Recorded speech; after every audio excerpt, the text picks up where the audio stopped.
Good morning, afternoon, or night, gentlemen or ladies. I don't think any girls watch this video. Or older woman. I don't know. But if you are a woman, like, comment or something. Because I'm just playing around. But yeah, if you guys, enjoy the video, consider subscribing, joining the Discord maybe, liking the video. There's a lot of things you can do that helps me out for free. And before we get into the video, you guys should comment your favorite tank that has ERA on it. Sorry, I just punched a mic. But yeah, comment your favorite tank with ERA from any year, really. Doesn't really matter. So, in 1949, just after World War II, there was this World War II veteran named, I'm going to try this one. It's a Russian name, so it's not as bad as most other names. Bogdan I'm not going to try that one. Vliskovsky. I'll put the name up on the screen, but that's what I tried. But he came up with this idea of putting explosives on the outside of a tank that would try and stop stuff like Panzerfausts. Nothing ever really came of this project that this guy had, but mostly because he had a little test, and he put his design on the test. I don't know what, it doesn't specify what tank it was, or if it was just like a wooden mock-up or something like that, or just a slab of metal. But they tried to do the shoot like a Panzerfaust or something like that at it, and it just blew up the thing that they were testing it on. So that's not very good. So they just kind of canned the project and didn't really pick up on, or the Soviets didn't pick up on any ERA type things until into the 70s and 80s. So that was really more of an idea rather than a mass-produced thing. But up next is where ERA really comes from. That was more of an idea, what the Soviet dude came up with. But this was an actual thing. There was a West German researcher named Manfred Held. He went to Israel during the 6-Day War, and he came up with the idea of, just like the Soviet dude, putting little explosive boxes on the outside of tanks, and it would stop shaped charges from going through, or at least depreciate that's the wrong term, but you get what I mean. It's like making it not go through the armor is the idea behind it. So he then went back to Germany. The Germans didn't really want to do anything with the idea, so the Israelis took it. So how ERA works, or explosive reactive armor, is, imagine a cheeseburger. Both the buns are these metal plates, and in between is an explosive. So what that explosive does is it detonates when the penetrator comes through, and but when a shape charge comes, it hits the ERA block, and the explosive part, shoots the top metal part into the for example, heat FS round, and it just slaps it, and it makes it penetrate less, I guess, and it hopes of the ER, or the composite behind it, will then stop the rest of the penetrator. Now that would be for example, contact 1 type of ERA block, and it's what you would see all over something like a T-72B, which I have up on screen right now. You may be wondering what stops the one explosion from spreading to all of the ERA blocks, and setting off a chain reaction throughout the entire surface of the tank that is covered by the ERA. But there's like little side parts to the metal sheets. Like I said, it's like a box pretty much, and it's fairly effective against early RPGs. But as time progressed, they started making tandem shells and honestly just better heat shells that had or what a tandem shell is it has an explosion at the tip of the penetrator type thing.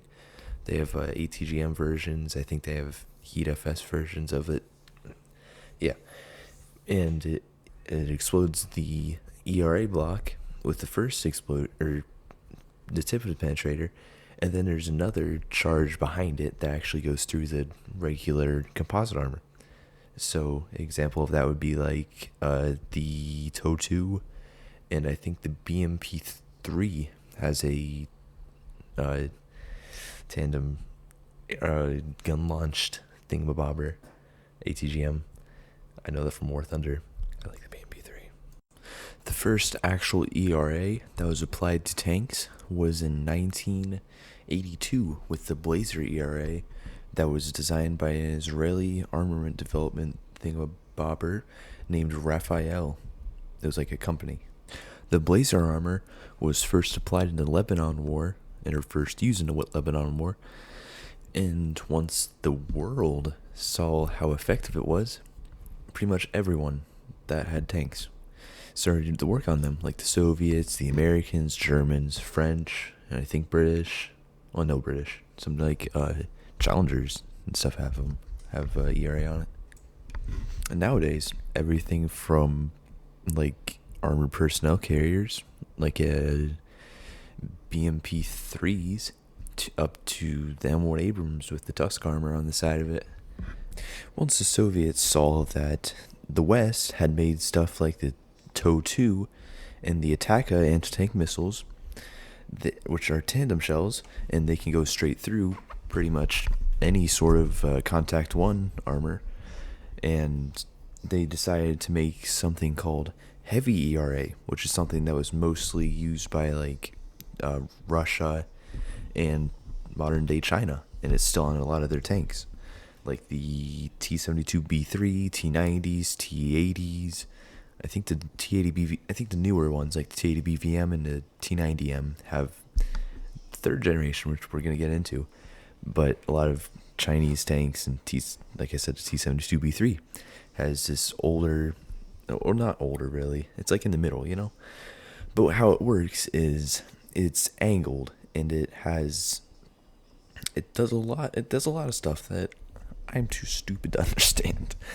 But pretty much it just makes it so the kinetic round, or mostly shape charge, has to go through all of the length of the plate on the angle, instead of how the Contact 1 worked, where it was just the round had to go through the one part of the flyer plate. All of this accumulated in the Contact 5 ERA plates, which was put on the T-80U originally in 1985. After the introduction of this tank, then the West panicked pretty much, and because the tank was so well armored, it could stop even the M1 Abrams 120 millimeter, even the depleted uranium rounds. So what they pretty much did was just build better rounds, and just kind of made it not ineffective, but the top rounds could still penetrate it. One interesting thing about one of these rounds that were developed to counter heavy ERA is M829A3, fired out of an American 120 millimeter. What it essentially did, up on screen right now, as you can see, there's a little cap on top of it that's designed to set off the ERA early, so it doesn't stop the majority of the rod behind it. After this development, pretty much a few years later, the Soviet Union collapsed in 1992, and that's where the story would end.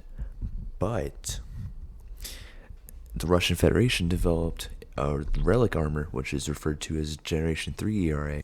No Western country really has any sort of equivalent to the relic ERA, but China has hit their FY5 or ERA, which is on their top of the line tanks. I don't know anything about Chinese tanks, so I'm not going to yap about them. Basically, what this type of Generation 3 armor does, or ERA does, is it has a row of little explosives. So when the APDFS round, or heat round, or ATGM round hits the armor, it then goes through the flyer plate, and it just starts shooting it essentially with all of the little explosives. And this proves effective to even the top rounds like M829A3 and tandem warheads. And with that, that's pretty much every ERA type in history, I guess. So that's it. Thank you for watching this far. If you watched this far, please like, subscribe, and join the Discord. Yeah, thank you. Also, I'm very sad that the IS-2 never received any ERA. Have a good day. Bye-bye.